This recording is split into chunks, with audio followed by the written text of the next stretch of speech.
Tyron Woodley calls out Jake Paul to an MMA match. Now, Tyron Woodley would destroy Jake Paul in a cage. And now a lot of people will argue and say that Tyron Woodley isn't as dangerous because he's coming off of straightforward losses in MMA. And his last MMA fight was in 2021. But Jake Paul has no experience in MMA. And not only that, but Tyron Woodley is also way more explosive and is way more quicker than Jake Paul. And now Jake Paul might have to fight Tyron Woodley. And I'll tell you why. Because Nate Diaz does not look interested in fighting Jake Paul in MMA. Oh yeah, he said it's $10 million. For what? For the $10 million offer for you guys to fight in the cage. It'll cost more than that. Nice.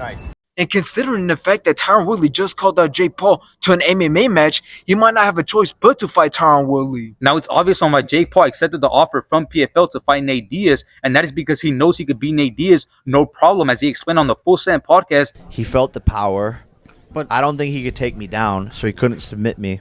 And he explained on the Impulsive podcast, stating that he knows Nate Diaz will not be able to take him down. If anything, he could take down Nate Diaz because of his good defense and because of his good grappling, as he has wrestling experience. He tries to take me down. My takedown defense and takedowns are better than his. I have way higher wrestling experience than his. He's not going to be able to take me down. So overall, if it goes to the ground, he knows he could beat Nate Diaz. If it goes toe-to-toe, he also knows he could beat Nate Diaz, as he proved it in the boxing fight. I'm beating his ass standing up clear as day in boxing. He tries to get close to me. I can just stick and move. Now, Tyron Woodley being mad that the PFL didn't give him this offer could be because he wants to make the trilogy happen with Jake Paul, to prove to Jake Paul and everybody else that in a real fight, he could beat Jake Paul. And obviously to get his get back after getting knocked out in the second fight. Done it from time to time. Just haven't been.